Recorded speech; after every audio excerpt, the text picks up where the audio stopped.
KGF का पूरा नाम कोलार गोल्ड फील्ड्स है और फिल्म में इसके दूसरे अध्याय का नाम केजीएफ चैप्टर 2 रखा गया है। यस यानी रॉकी भाई को जिन्होंने हिंदी में आवाज दी है उनका नाम सचिन गोले हैं। आप उनकी एक झलक यहाँ देख सकते हो। ऑफर क्लोजेस सून। केजीएफ चैप्टर 2 के डायरेक्टर प्रशांत नील सर ने कोलार गोल्ड फील्ड्स में सोने की खानों को दिखाने के लिए हाईटेक टेक्नोलॉजी के साथ साथ वीएफएक्स यूज किए थे। लीड कास्ट के अलावा इस फिल्म में 800 से ज्यादा जूनियर आर्टिस्ट को लिया गया जिन्हें आप यहाँ देख रहे हो। बाकी इतने आर्टिस्ट को बाहुबली और बाहुबली 2 में भी हायर नहीं किया गया था। केवल यही नहीं, ज्यादातर फिल्म मेकर्स ऑब्जेक्ट मॉडलिंग और कॉपी पेस्ट से ही लोगों की भीड़ को मूवी में दिखाते हैं। एरी एलेक्सा SXT जैसी हाई डेफिनेशन कैमरे को सिनेमेटोग्राफर भुवन गोंडा ने कंधे पर रखकर सारे एक्शन सीन शूट किए थे ताकि शॉट परफेक्टली लिया जा सके। इतना ही नहीं, इस एक कैमरे का वजन ही 40 किलोग्राम है। वैसे इस फिल्म में 150 से ज्यादा कैमरे यूज हुए हैं जिन्हें डिफरेंट एंगल दिखाने के लिए इस्तेमाल किया गया था। मैं आपको बता दूं कि भुवन गोंडा सर डायरेक्टर साहब के पसंदीदा सिनेमेटोग्राफर हैं। उन्होंने केजीएफ चैप्टर 1 को बनाया था। इसके अलावा प्रभास के साथ उनकी अगली फिल्म सालार में भी भुवन गोंडा ही सिनेमेटोग्राफर हैं। फिल्म के कॉस्ट्यूम डिजाइनर नवीन सेट्टी है। इनके अलावा योगी जी राज भी थे। आप उन्हें और उनकी टीम को कलाकारों को कॉस्ट्यूम पहनाते हुए देख रहे हो। यहाँ उनके द्वारा अधीरा यानी संजय दत्त को तैयार किया जा रहा है। मैं आपको बता दूं कि उनके सूट का वजन यानी अधीरा के सूट का वजन ही 25 किलोग्राम था, जिसमें लेदर, कॉटन, जूट इत्यादि यूज किए गए हैं उस कपड़े को बनाने में। श्रीनिधि सेट्टी और यश का कॉस्ट्यूम डिजाइन सानिया सरधारिया ने किया है। उन्होंने लीड कास्ट को मॉडर्न और रेट्रो लुक बखूबी और पूरे परफेक्शन के साथ दिया था, तभी तो इस फिल्म के लुक से लेकर स्टाइल तक फेमस हो गए हैं। वैसे तो फिल्मों में कार चेजिंग सीक्वेंस को वीएफएक्स स्टूडियो में ही शूट करके दिखाया जाता है, बट इस फिल्म में ओरिजिनलिटी का पूरा ध्यान रखा गया था।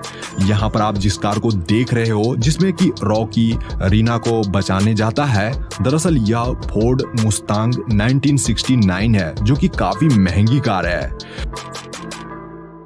मुख्यतः केजीएफ चैप्टर 2 फिल्म की शूटिंग कोलार गोल्ड फील्ड्स के अलावा बेंगलुरु, हैदराबाद और मैसूर में शूट किया गया है, जिसके बारे में आप आगे जानोगे। वैसे तो मूवी में कोलार गोल्ड फील्ड्स के कुछ ही डिस्टेंस पर रॉकी का रॉयल प्लेस था, बट असल में उनके घर को दिखाया जो गया है वह लोकेशन हैदराबाद के ताज फलकनुमा पैलेस का है।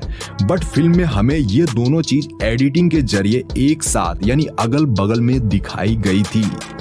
मूवी का यह सीन उस समय का है जब रॉकी को देखकर लगता है कि वह अब सब कुछ हार चुका है, बट वह इनायत अली से डील करने दुबई चला जाता है। तो वहां जो बीच वाली लोकेशन पर यह वाली शूटिंग आप देख रहे हो वह एक्चुअली इंडिया का ही लोकेशन है। कर्नाटक के पाडुकेरे बीच के मलपे में इस वाले सीक्वेंस की शूटिंग हुई थी। अब क्लाइमेक्स के इस सीन को देखिए। आपको क्या लगता है कि क्लाइमेक्स बनाना कितना डिफिकल्ट होगा?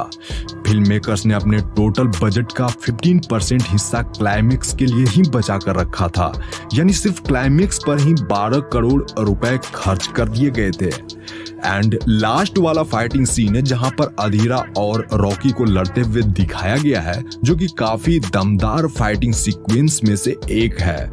तो इस जगह पर दोनों ने दमदार फाइटिंग तो करी है, बट जानकर आपको अच्छा लगेगा कि इस एक्शन सीन के लिए ना तो यश और ना ही संजय दत्त ने कोई डबल बॉडी इस्तेमाल किया है, यानी कि यहाँ कोई भी डबल बॉडी नहीं है।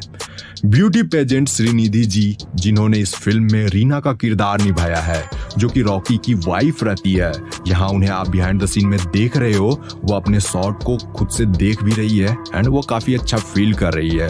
और यह क्लिप होली का है। वह और उनकी टीम यानी केजीएफ टीम ने इस साल सेट पर ही होली खेला था। उन्हें गुलाल लगे हुए आप देख रहे हो। एंड मैं आपको बता दूं कि श्रीनिधि जी इस फिल्म के लिए यानी केजीएफ फिल्म के लिए बड़ी बड़ी 7 फिल्मों का ऑफर अब तक ठुकरा चुकी है ताकि वह रॉकी के साथ स्क्रीन शेयर कर सके।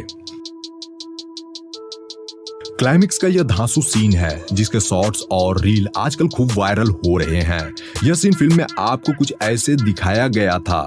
यहाँ पर रॉकी खतरनाक लुक में मिनिस्टर को मारने पहुंचता है। तो फिल्म में दिखाए जाने वाला यह सीन एक रियल लोकेशन का है, यानी कि इसे वीएफएक्स स्टूडियो में बनाया नहीं गया था, बल्कि यह लोकेशन मैसूर के इन्फोसिस कैंपस का है जो कि कर्नाटक में स्थित है। इस जगह पर AK-47 की ढेर लगी हुई है और यहाँ पर कुछ पुराने जमाने की जीप और एम्बेसडर कारें भी दिख जाएगी आप लोगों को। तो यह इसी शूटिंग लोकेशन का BTS है। यह इन्फोसिस कैंपस मैसूर का बाहरी एरिया है। इस जगह हैंडसम रॉकी भाई का प्राइम मिनिस्टर रमिका सेन से पहली मीटिंग होती है जिसका BTS आप यहाँ देख रहे हो। इस जगह पर रॉकी रेड कलर के सूट में नजर आए थे जो कि इन दिनों काफी ट्रेंड कर रहा है। इस तरह के कॉस्ट्यूम, इस तरह का आउटफिट आजकल लड़के खूब पसंद कर रहे हैं। यहाँ वो काफी हैंडसम लगे हैं। तो मैं आपको बता दूं कि यह इन्फोसिस कैंपस मैसूर के अंदर का ही एरिया है। पहले बाहर वाला एरिया जो आपको मैंने अभी दिखाया एंड ये उसके अंदर का है। ये काफी प्राइम लोकेशन है। आप इस जगह को देखकर भी खुद समझ सकते हो। आप लोग यह लोकेशन देख रहे हो, असल में यह KGF यानी कोलार गोल्ड फील्ड्स का लोकेशन है। इसी जगह पर मूवी का 50% हिस्सा बना है। यह कर्नाटक के कोलार में ऐसी एक असली जगह है। यहाँ पर सच में सोने की बहुत सारे खदानें थी कभी। तो KGF चैप्टर 1 और KGF चैप्टर 2 की पूरी स्टोरी कोलार गोल्ड फील्ड्स में बनी सोने की खदानों पर आधारित है। यह लोकेशन बेंगलुरु से लगभग 100 किलोमीटर की दूरी पर स्थित है एंड KGF चैप्टर 2 का भी सेट यही है।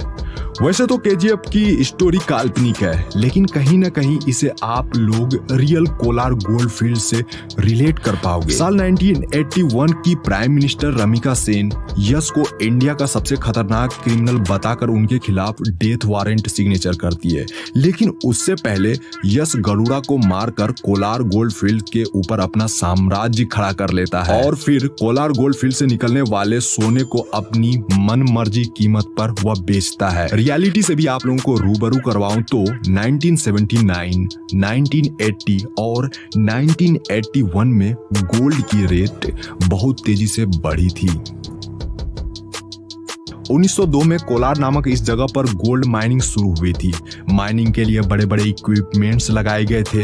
उस समय ब्रिटिश की हुकूमत थी जिससे कि उन्होंने भारत में गोल्ड माइनिंग के लिए एक डैम बनवाया जिसे कावेरी डैम कहा जाता है। तो इस डैम से काफी मात्रा में बिजली उत्पादन की जाती थी। मैं आपको बता दूं कि तब एशिया में कुछ ही चुनिंदा देशों में इलेक्ट्रिसिटी जैसी कोई चीज आई थी, जिसमें सबसे फेमस था जापानी पावर हाउस जो कि आसपास के देशों को बिजली प्रोवाइड करता था। कावेरी डैम से इतनी ज्यादा इलेक्ट्रिसिटी प्रोड्यूस होने लगी कि आसपास के शहरों को भी इसका फायदा मिलने लगा था। यही वह बड़ी वजह है जिससे कि बेंगलुरु देश का सबसे पहला बिजली संपन्न शहर बन गया था, जो कि फैक्ट भी है। तो जैसा कि मैंने कहा कि यह लोकेशन रियल है। KGF चैप्टर 2 के डायरेक्टर प्रशांत नील सर चाहते तो ये पूरी फिल्म VFX स्टूडियो में भी बना सकते थे, लेकिन यहाँ जो सेट तैयार किए गए थे उनके पीछे काफी मेहनत लगी है। एंड मैं आपको बता दूं कि KGF मूवी के कोलार गोल्ड फील्ड के इस सेट को बनाने में 9 महीने लगे थे और 250 लोग प्रतिदिन काम करते थे। देखिए, गोल्ड माइनिंग के लिए साइनाइड का यूज किया जाता था पहले। यहाँ जो आप इस जगह पर इतने बड़े विशालकाय गड्ढे देख रहे हो, यह फिल्म मेकर्स द्वारा नहीं करा गया, बल्कि ये माइनिंग करने से ही इतना बड़ा गड्ढा बना है। अब सोचो कितनी ज्यादा साइनाइड यहाँ यूज किए गए होंगे।